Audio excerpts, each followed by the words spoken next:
这个心里边还是没当过去。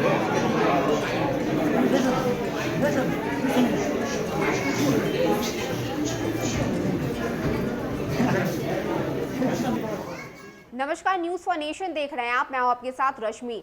बौद्ध धर्म गुरु दलाई लामा आज 86 साल के हो गए हैं और इस मौके पर बोध गया के तिब्बती मंदिर में उनका जन्मदिन बेहद धूमधाम से मनाया गया। इतना ही नहीं, दर्जनों तिब्बती बौद्ध भिक्षु भी इसमें शामिल हुए।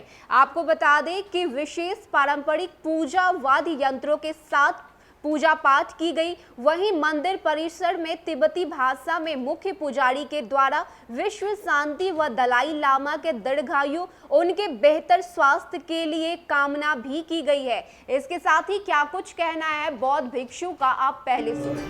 जन्म दिवस है इनका, आज 86 जन्म दिवस है।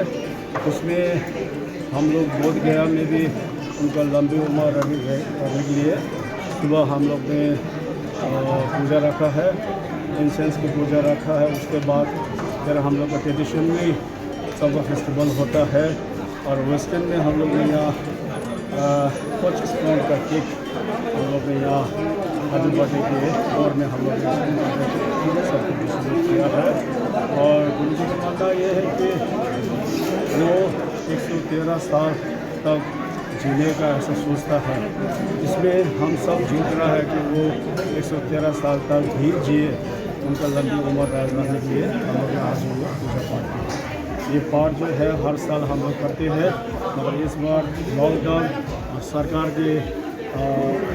सरकार के जो ऑर्डर है उसमें हम लोग इतना ज़्यादा गैदरिंग नहीं कर सकते। हम लोग यहाँ 50-60 आदमी जुड़ा है सभी मंदिर से, तो सब ने इसमें अपने अपने मन से यहाँ पूजा किया है।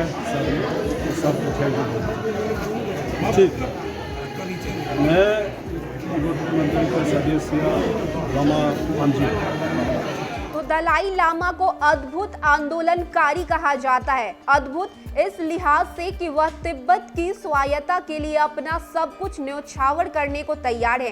तिब्बत की आज़ादी के लिए अपनी जन्मभूमि तक छोड़ने को तैयार हुए थे। चीन के तिब्बत पर कब्जे की गुस्ताखी के बाद भारत में दलाई लामा को आए हुए 62 साल से ज्यादा हो गया है। यानी तिब्बत की आज़ादी के लिए संघर्ष करते हुए आधी सदी से ज्यादा खर्च हो गए। संघर्ष का जो रास्ता उन्होंने 23 से 24 वर्ष की आयु में चुना, उससे वह आजीवन टस से मस नहीं हुए। महज 23 वर्ष 9 महीने की उम्र में जब उन्होंने भारत में प्रवेश किया, तब देवभूमि हिमाचल के मैक्लोडगंज को उन्होंने अपनी कर्म भूमि बनाया।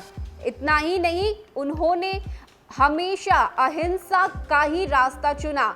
आचरण में भी उनके ये सब कुछ झलकता है।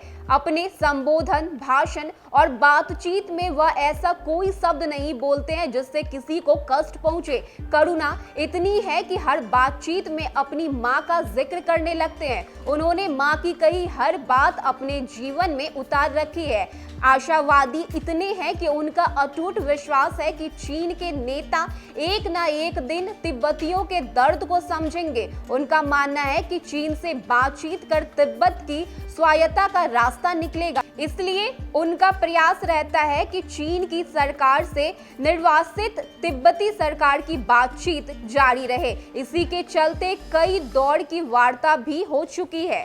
तिब्बती भिक्षुक ने उनका जन्मदिन बेहद खास तरीके से मनाया। केक काटे गए और साथ ही साथ उनके दीर्घायु की भी कामना की गई है। फिलहाल के लिए इतना ही। ऐसी तमाम अपडेट्स के लिए आप बने रहिए न्यूज फॉर नेशन के साथ। नमस्कार।